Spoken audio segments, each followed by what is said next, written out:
if your employees are actually engaged, because you talked about employee onboarding at the very beginning, and they offer really excellent customer interactions, which happen potentially through chat, right? Studies show that those organizations outperform competitors by 147% annually. So that's a big number. Hello and welcome to a whole new episode of Engati CX. I'm Drishti, your host for the day, and today we have a CX expert joining us on the show. If you like our content, you can subscribe to the Engati channel below and you can tap on the bell icon to get notified when a new video is out. So let me begin with the quick introduction to Engati. Engati is the world's leading multilingual digital CX platform available across 14 channels with 35,000 bots created across 186 countries in every domain and use case. Engati has also been recognized as a top platform by INC.com, TechWorld, CIO, and many others.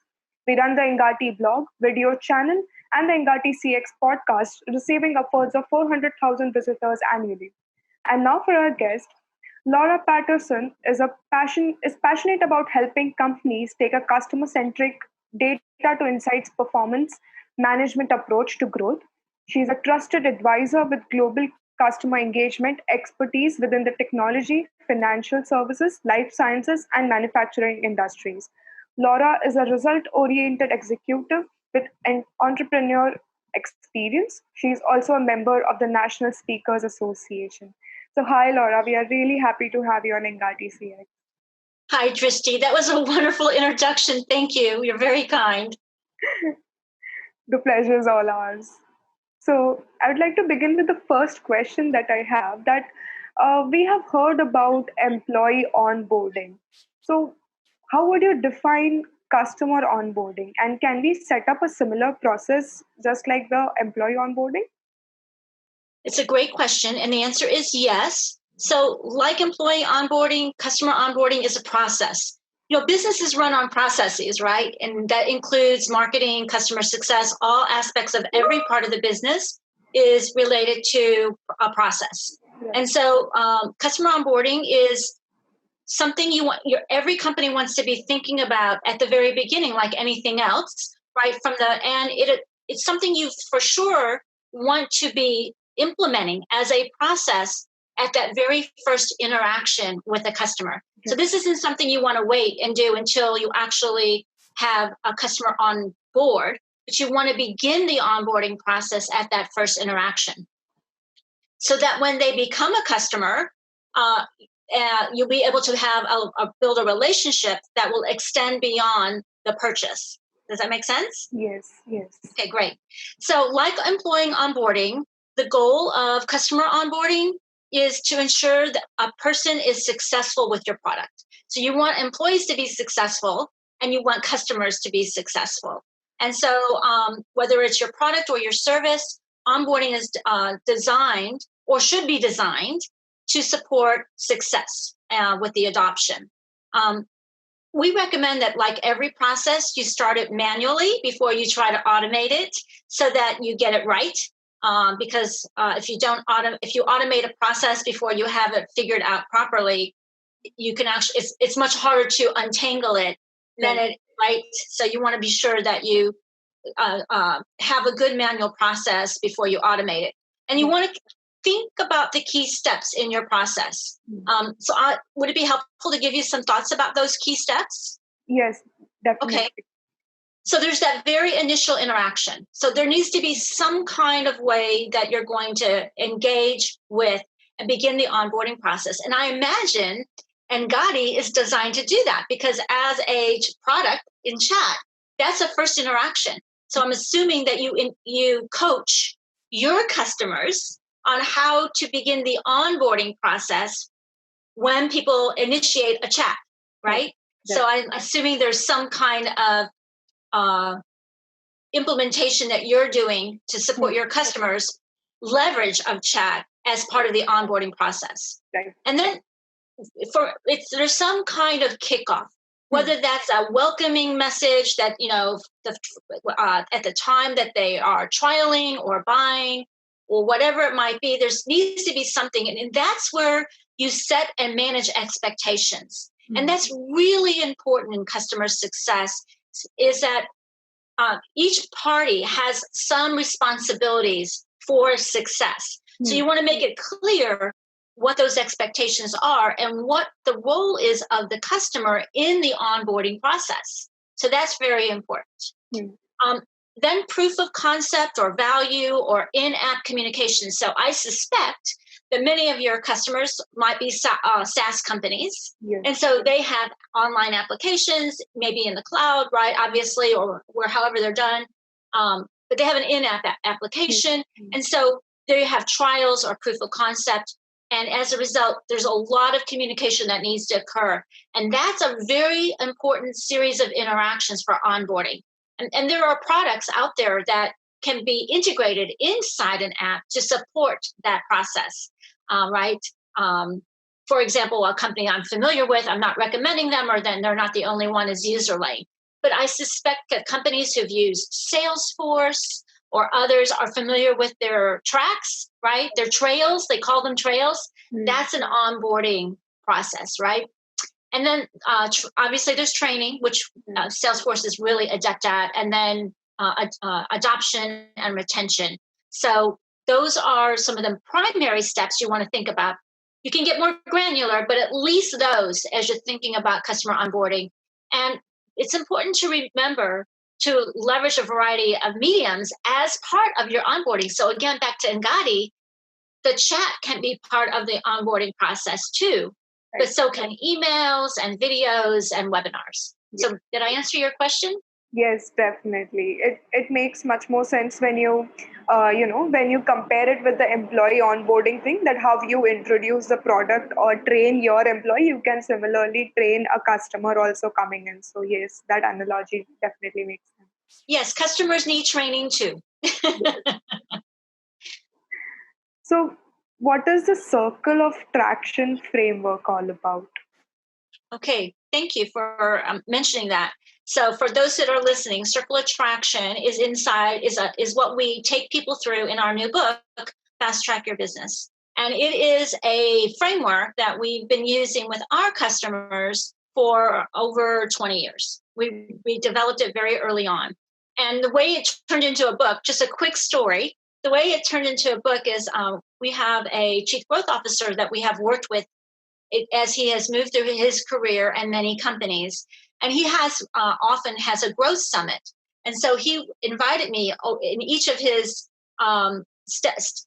through each of his phases in different companies to speak at this growth summit and to share what the circle of traction. And a few years ago, when I was doing one for him for another company that he had just joined, he asked me, when are you ever going to put that into a book? And so I said, that's an interesting idea. And I'd already done several books, and books are a labor of love, and they take a lot of time. But so I said to myself, do I really want to do another book?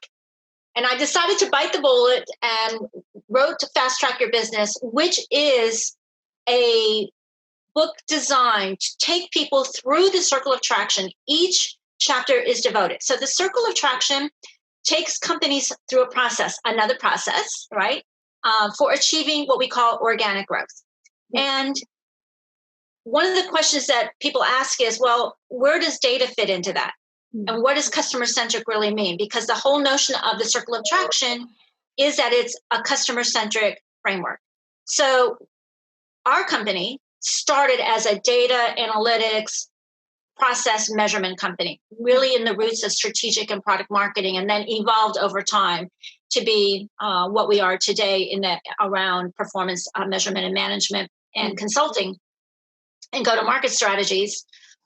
So what we encourage our customers, and I've always encouraged our customers to do, is to use data and make what we call customer or market-derived decisions, data-derived decisions for market and customer, as opposed to being a product-centric company or a sales-centric company. So a product-centric company would be that old saying, Drishti, if you build it, they will come. That's a product. If they tell you that, you're talking to a product-centric company. And then sales-centric companies, you can tell them because they're all about the pitch, right? Pitch, pitch, pitch.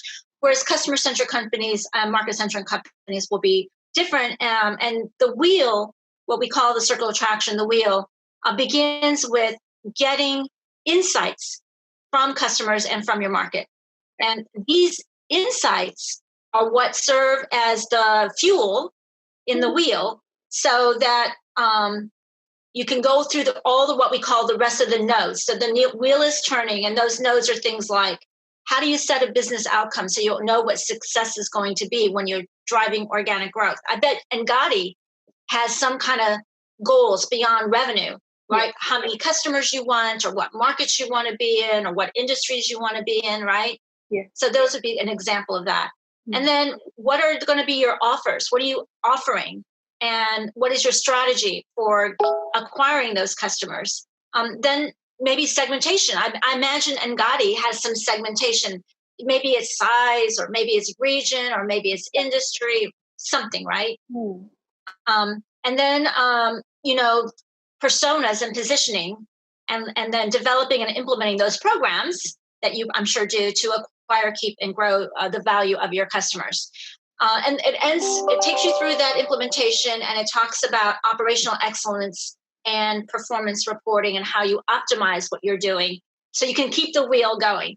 So like all wheels, you have to have an axle, right? So they'll turn. Yeah. And in the circle of traction, we talk about how important your organizational structure and your culture and your people and the quality of your data and how your analytical prowess and your ability to create those processes are to success.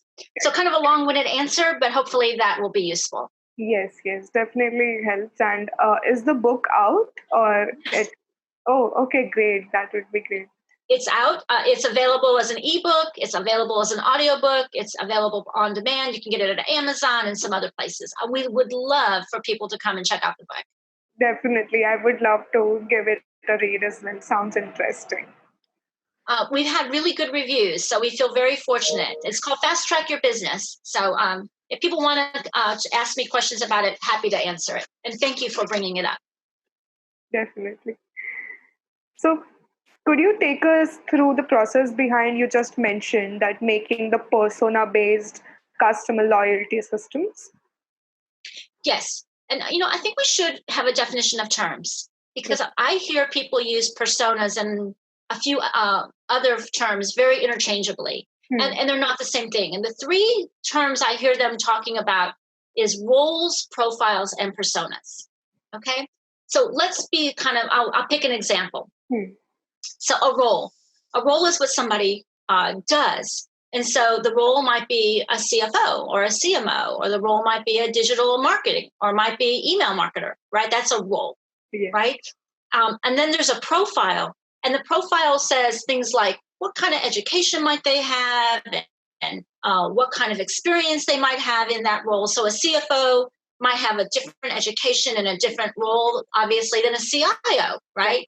So what might that be like? And, what is those kinds of things they might do? But a persona helps you understand behaviorally what makes them different. So for example, let's pick a CFO as an example. Right. Imagine there are some CFOs that are just about the numbers. They're very, very focused on the numbers. They're very numbers oriented. And they're all about making sure the company can pass audits and do all of that. Right. There might be another CFO who is all about risk management, right? So he's a risk mitigation, risk management. How do we make sure we don't end up in trouble? That's a different kind of persona. Yeah. And then there might be another CFO who's all about being really a strategic advisor or a visionary for the company. It's really way past just talking about the numbers. Those would be three different personas. And how you would talk about your offer, your product or your service, and how you would communicate with them would be very different, right? Because how you talk to the guy with the numbers would be very different than the guy who's the strategic advisor. And then, yes, right? That does make sense. Yes. So at Engati, are you persona based, profile based, or role based? Currently, I think we are role based, but we are trying to. So after a call, then we try and see that okay, this is the persona. So maybe the pitch that we can do is a persona based. So just like you said, so what we kind of do is that we know who the decision makers would be in the company and try and extract people for that role, and then when we see them on social media or have an email interaction, so we can come to know that what their end goal is and which is the persona that you talked about. And when we get on a call, then we tell them the pitch accordingly. So right, like you said, if somebody is having a risk management profile, then we tell them that how chatbots can the risk of losing the customers that they have, or if they have infrastructural risks of some kind, then security, GDPR concerns, or the 99% uptime of the platform is something that we would pitch. And if somebody is talking about numbers, then we can just tell them how the revenue would increase. So that is how we pitch or push our messaging accordingly. So yeah, I can totally relate to what you just mentioned. Awesome. And that's congratulations. And you made a really important point. To do personas well, you have to have good information. You have to have data, and you have to be able to evaluate that data, analyze that data, and look for those patterns to see what are the primary personas. Because you don't want to make them so lean that you don't have enough people in the persona, right?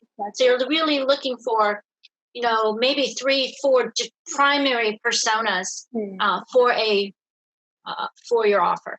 Yes. How could we make it like a customer loyalty systems? Like if once a persona is has come or we have registered, so how do you think that the next process would be? Just the same I mentioned, or if there is a detailed funnel or a process that you can tell us? That's a really good question, and I'm going to answer that with an example.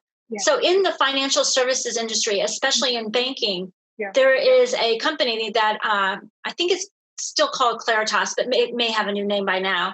And when I work which is where I started my career, was in financial services and have been in that space, and we have many customers there. Mm-hmm. They created what you call lifestyle or persona segments, right?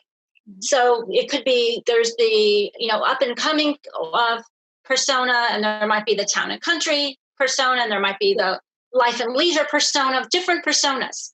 And so in the banking industry, you want to know those personas so that the offers you make in your loyalty program resonate with them.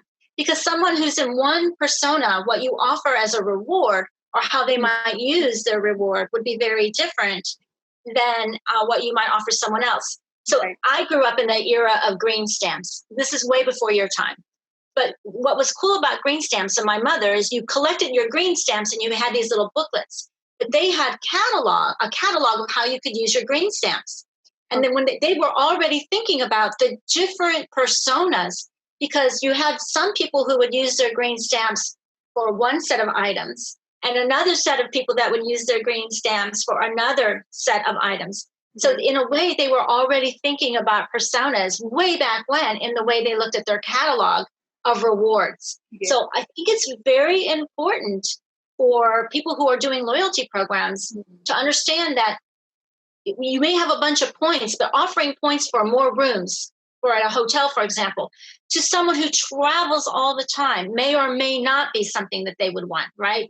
So you have to kind of think through, do they really want to spend another night away from their family? Or how do they make it be something that is, and then maybe they don't even have family. They just don't want to be on the road anymore, right? Yeah. So you got to kind of think about your loyalty program and what you're offering to collect and how they can exchange those points or stamps or whatever it is you're offering to something that is relevant to them. Yes. That makes exactly. Sense. So how do you think companies can strike a balance between customer-centric and data to insights approach to drive the company growth, and what are the difficulties the companies usually face when doing these things? Okay, that's an interesting question. And I'm basically going to say that they go together. Customer-centric and data to insights are not separate. They're not unique from each other. They go together. Yeah. It's really hard to excel at being customer-centric if you don't have the insights from data, right? So I think that's a really important message. If I don't say anything else, that's probably the most important message. So remember I said earlier that customer centricity is about placing the customer at the center of your strategy, right, in everything that you do. And you're doing that so that you can give the best, create value for them and extract the most value back for your company, right? That's what customer centricity is. So in order to do that, you have to have good data, because how would you know how to create good value? How would you know what's of value to them, right? If you don't have good data. So the data is really important. You have to have really good data, and it's only good if you know how to use it. yes. So we have a lot of data today.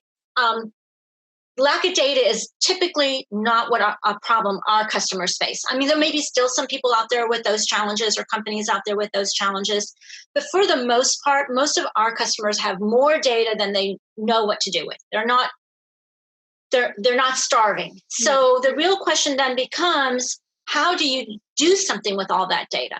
And that's where analytics becomes an important skill. And you probably know a lot of people are looking at, how can they use artificial intelligence or other machine learning or other ways to crunch that data, so to speak, as opposed to human beings. But the important thing is, you need to know the right question to ask, so you know what you're looking for in the data, and then you need to know what you're looking at in the data to determine if it's relevant. And the machines still quite haven't figured that out yet. So we still need people that are smart people that know how to do that, so that they can look at a pattern and say, oh, that's a germane pattern, as opposed to, oh, that's interesting, but not really useful or compelling, right? So I think if I were to say customer centricity and data, I would say you need three things. You need really good data. So that's important. You have to have really good analytical skills. You can't just pawn that off on a machine. And you have to know which patterns are truly relevant. And that means you need to be able to ask the right questions and then use those patterns to formulate a plan. That makes sense, yes. Good. So like you mentioned that you have worked with many companies, and some of these companies are having a customer repeat rate of over 50%. So what are the three key elements that you would say that can ensure that the repeat customer rate is maximum? Yeah, so this is a great question. And I'm going to kind of draw back on my career as an experience, and then the work we do. Yeah. So first of all, it all comes down to service quality. I think that's a really important message. And I realize that the Engati, our chat, is all about trying to create an experience and service quality, right? I mean, trying to be responsive, trying to be available, all of that.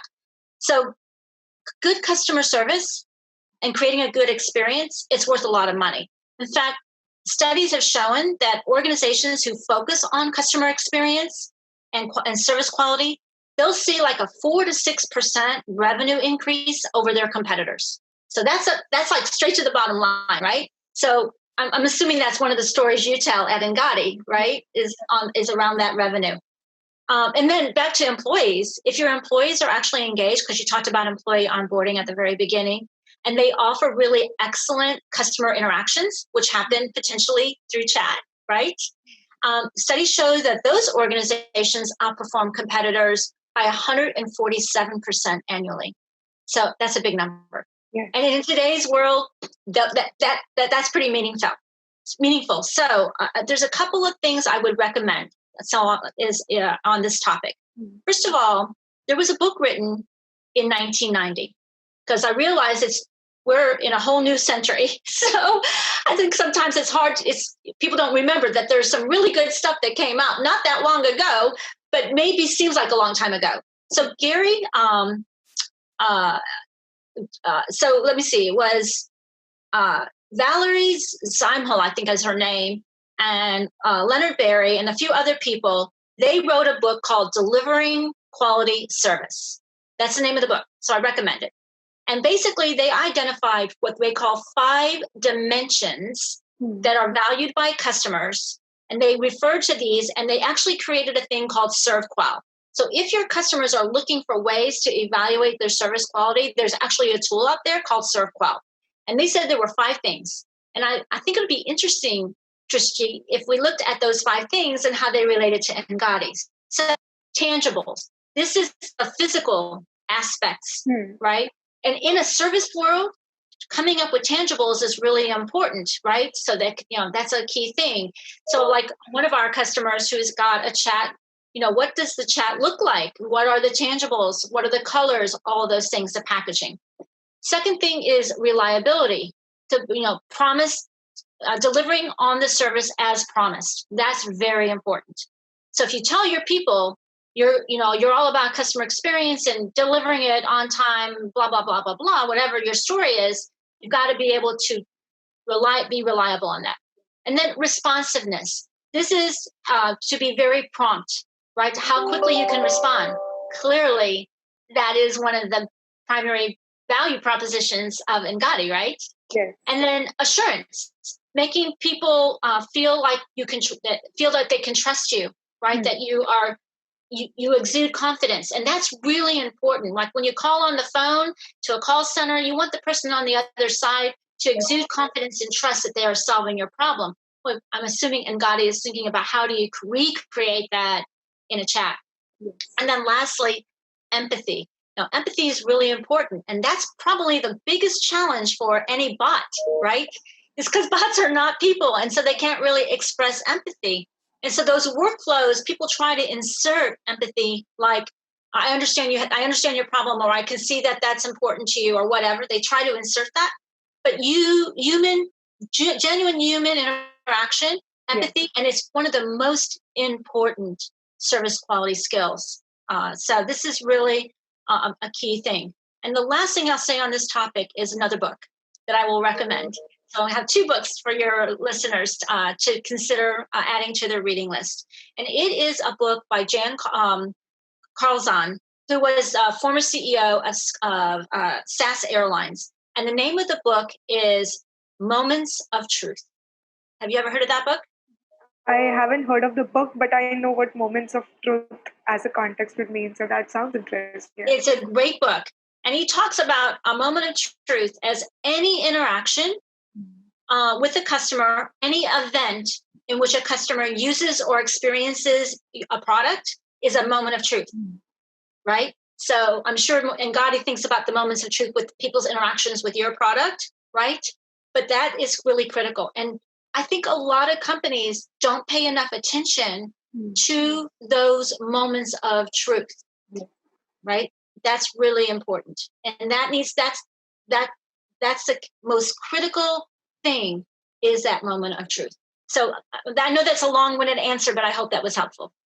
Yes, definitely. That is definitely helpful. And the points that you have highlighted are, completely make sense. And I guess trust and empathy would be the major points where you can give your customers something that they can, they think that somebody has their back when you as a company or a customer give that importance to your clients. So with empathy that you just mentioned, that a chatbot is not something that can solve complex customer queries or can give that amount of empathy, because at the end of the day it is a machine. And with the same concept, what we have done is we have launched the whole new live chat models dedicated with human agents, plus whenever there is a situation which the chatbot is not able to solve, then there will be a human agent available on the other end which can serve your customers.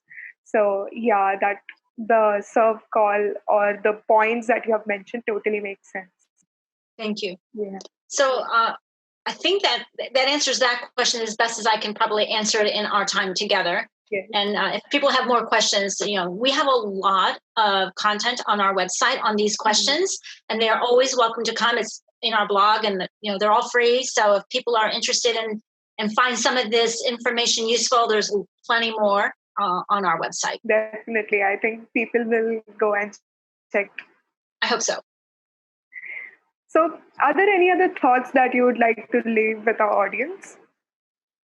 Well, I would only leave it with one thought, which is not mine. It's actually Peter Drucker, who, if again, anyone who is studying business should know Peter Drucker. And one of the things that I remember reading and stuck with me and has stuck with me my entire career is that the purpose of business is to create a customer. And so that's what we have been talking about in time together. And I just want everyone to remember that. We oftentimes get maybe tied up in thinking about revenue or profit or all these other things that we get, focused on. But really, the purpose of business is to create a customer, and then, of course, to keep that customer and grow their value comes next. Yes. That sums up the whole conversation, and a very key point to note that, definitely. Well, I really appreciate you guys having me. Thank you. And if anyone has questions, they're welcome to reach out to me either, by email at laurap@visionedgemarketing.com or on LinkedIn or on Twitter. We don't have a bot or a chat on our website yet, but maybe someday we will. Sure. Thank you so much for your time, Laura. I guess the customer journey, funnels, and the processes that you explained were very, very insightful, and the audience will really enjoy this interview. Oh, thank you. It was my pleasure, and I really appreciate you asking me. Thank you again. Thank you. So we'll be back with a new episode with a brand new expert soon, so stay tuned, and we'll see you around for the next one.